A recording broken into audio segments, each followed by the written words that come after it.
Hello everyone, good morning. কেমন আছো সবাই? আশা করি সবাই ভালো আছো। আজকে হচ্ছে সরস্বতী পুজো। সরস্বতী পুজোর অনেক অনেক অনেক শুভেচ্ছা রইল আমার সকল বন্ধুদের। তো যাই হোক, অনেক সকালে উঠেছি, যেহেতু বাড়িতে এবার পুজো দিচ্ছি না, তো মেয়েরা আর কি যাবে স্কুলে, তো বড় মেয়েকে গুছিয়ে দেবো। আর বড় মেয়ে আজকে পরবে একদম শাড়ি। তো যাই হোক, শাড়ির জন্য কালকে গিয়ে আমি বাজার থেকে একটা ব্লাউজও নিয়ে এসেছি। তো দেখো ব্লাউজটা কত সুন্দর, বিশ্বাস করো এত সুন্দর গ্লেজি মানে কাপড়ের ব্লাউজটা। তো যাই হোক, আমার তো খুব পছন্দ হয়েছে, আর যে পরবে তারও খুব পছন্দ হয়েছে। ব্লাউজটা কিন্তু খুব একটা মানে হেভি কাজও নাই, খুব লাইট কাজের উপরে, কিন্তু খুব খুব সুন্দর দেখতে লাগছে। তো চলো, সকালবেলা বাসি কাজকর্ম করে মেয়েকে রেডি করেছি, তখন আর ভিডিও করে উঠতে পারিনি, কারণ মেয়ের বান্ধবী ওদিকে স্কুল থেকে বারবার ফোন করছে, আর ও অঞ্জলিও দেবে। তো তার জন্যে ভাবলাম চলো একেবারে ওকে রেডি করে তারপরে ক্যামেরার সামনে নিয়ে আসি। তো কেমন লাগছে, আর চুলটা কিন্তু আমি এরকম বেশ গোল্ডেন একটা জাল নেট দিয়ে ঘিরে দিয়েছি। তো কেমন লাগছে অবশ্যই ওকে কমেন্ট করো তোমরা। মেয়েকে গাড়িতে তুলতে গিয়ে আমার পুরো নাজেহাল অবস্থা হয়ে গেছে। তো এদিকে মাম্মারও খিদে পেয়ে গেছে, রান্না করব। তো যাই হোক, আজকে মানে একটাও গাড়ি পাচ্ছি না, তো অনেকক্ষণ দাঁড়িয়ে দাঁড়িয়ে তারপরে একটা অটো এসছে, তো ওকে তুলে দিয়েছি। আর ও যেহেতু মানে ও তাড়াহুড়ো করছিল, তার কারণ স্কুলে 11টার মধ্যে আর কি পুজো শুরু হয়ে যাবে, অঞ্জলি দেওয়ার একটা ব্যাপার আছে। তো আর মানে অনেক বান্ধবীরা ওয়েট করছে, তার জন্য আর কি নিজে সাজুগুজু করেছে খুব সুন্দর করে। তো চলো আজকে কি কি রান্না করছি, রান্নার মেনুটা আজকে তোমাদের একটু ভালো করে দেখিয়ে দিই। আজকের মেনুতে আছে ছোলার ডাল। ছোলার ডালটা হচ্ছে আমার মাম্মার খুবই পছন্দের। তো আর করব আলুর দম, মানে শাহি আলুর দম যেটা বলে। তো এই যে আলুর দমটা আমি 70% মানে সেদ্ধ করে নেব কুকারে দিয়ে, মানে এমনভাবে সিটি দিতে হবে যাতে খুব না সেদ্ধ হয়ে যায়, আবার খুব না গলে যায়, ঠিক আছে? তো এইভাবে আমি সেদ্ধ করবো। আর ছোলার ডালটাও আমার মানে অলরেডি হয়ে গেছে, এদিকে ময়দা মাখিয়ে রেখেছি। চলো আজকে আলুর দমটা কিভাবে করি সেটা আমি তোমাদের সঙ্গে শেয়ার করবো। এতে হচ্ছে কাজু, পোস্ত, চারমগজ বাটা, তারপরে আদা বাটা, টমেটো বাটা সবটাই দিয়ে মোটামুটি ভালো করে কষিয়ে নিচ্ছি। আর একটু দিয়ে দিলাম লবণ, কারণ লবণ দিলে কিন্তু মশলা থেকে ভালোভাবে তাড়াতাড়ি তেল ছাড়তে সাহায্য করে। আর কালারের জন্য দিয়ে দিলাম একটু চিনি, বা স্বাদের জন্যও বলতে পারো।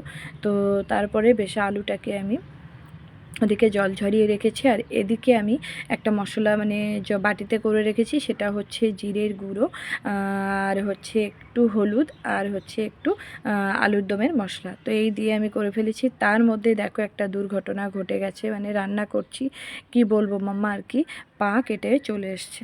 সোনা হ্যাঁ, আমার কেটে গিয়েছে গোপাল। আচ্ছা, এই বড়লিন দিয়ে দেবো, বড়লিন বাবা। আচ্ছা দাও, একা একা দাও।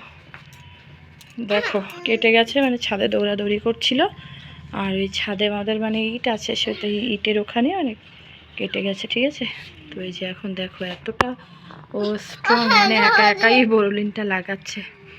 তো এই যে মানে ও কিন্তু খুবই স্ট্রং মনের দিক থেকে। তো যাই হোক, চলো। আর ওইদিকে রান্নাও আমার মানে কি বলবো, রান্নাটাও তো আসতে দেওয়া আছে। তো যাই হোক, একটু ঠান্ডা করে ফোনটা দিয়ে তারপর আমি রান্নাটা কমপ্লিট করি। মেয়েকে একটু সামলিয়ে তারপরে আবার চলে এসেছি রান্নাঘরে। এদিকে আমি আলুর দমটা নামিয়ে নিয়েছি, আর সব শেষে হচ্ছে লুচি। তো লুচিটা ভাজছে, আর একদম মনটা ভালো লাগছে না, তার কারণ আজকের এমন একটা সুন্দর দিনে এরকম একটা অঘটন আমার মেয়ে ঘটিয়ে ফেলেছে। কি বলবো, মনটা খুবই খারাপ লাগছে, বিশ্বাস করো। আর পাটা না খুব ব্যথা হয়েছে। এই দেখো কত ছটফট করছে, ওর দিদি বাড়ি চলে এসছে। আর এদিকে ওর আমি যে হাড়ের মানে একটা বাক্স রেখে দিয়েছি, তো সেই দেখো, আর আঙুলটা কিন্তু এদিকে উঁচু করেই হাঁটছে ও, দেখতেই পাচ্ছ, যেহেতু ব্যথা আছে। পুরো নখের একদম সাইড দিয়ে পুরো চিড়ে গেছে। তো যাই হোক, দিদি এসে মানে খুব করছে, আর কখন বলছিল যে দিদি কখন আসবে, দিদি কখন আসবে। তাই দিদির সঙ্গে একটু খুনসুটি হচ্ছে, আর কিভাবে কি ব্যথা পেয়েছে সেটাও দিদির সঙ্গে সবটাই আর কি এখন খুলে বলা হচ্ছে, ঠিক আছে? প্রচুর কষ্ট হচ্ছে, কেন জানি না, লুচি টুচি খেয়ে না আমার একদম সহ্য হয় না। তো যাই হোক, মাম্মাকে দিয়েছি এখন একটু দুধ।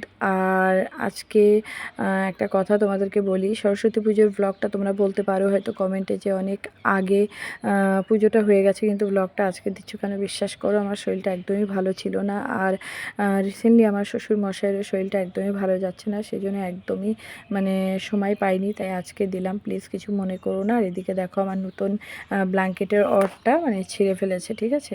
তো যাই হোক, পায়ে বাঁধিয়ে ছিঁড়ে ফেলেছে, তো এখন ওটাকে সেলাই করব। এরকম অনেক ব্লগ করা আছে, মানে আমার ছোট ছোট ক্লিপ নেওয়া আছে, কিন্তু ভিডিওগুলো যে কবে ছাড়বো তাও আমি জানি না। কি বলবো, সময়ের চাপ এতটাই, মানে আমার পরিস্থিতি এমনই একটা জায়গায় এসে দাঁড়িয়েছে যে আমি ভিডিওগুলো আপলোড দেওয়ার সময় পাচ্ছি না। তো যাই হোক, মোটামুটি ভিডিওটা কেমন লাগলো।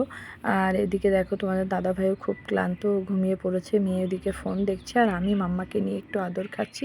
ভিডিওটা এখানেই শেষ করছি। ভালো লাগলে লাইক, কমেন্ট এবং সাবস্ক্রাইব করে পাশে থাকবে। টাটা।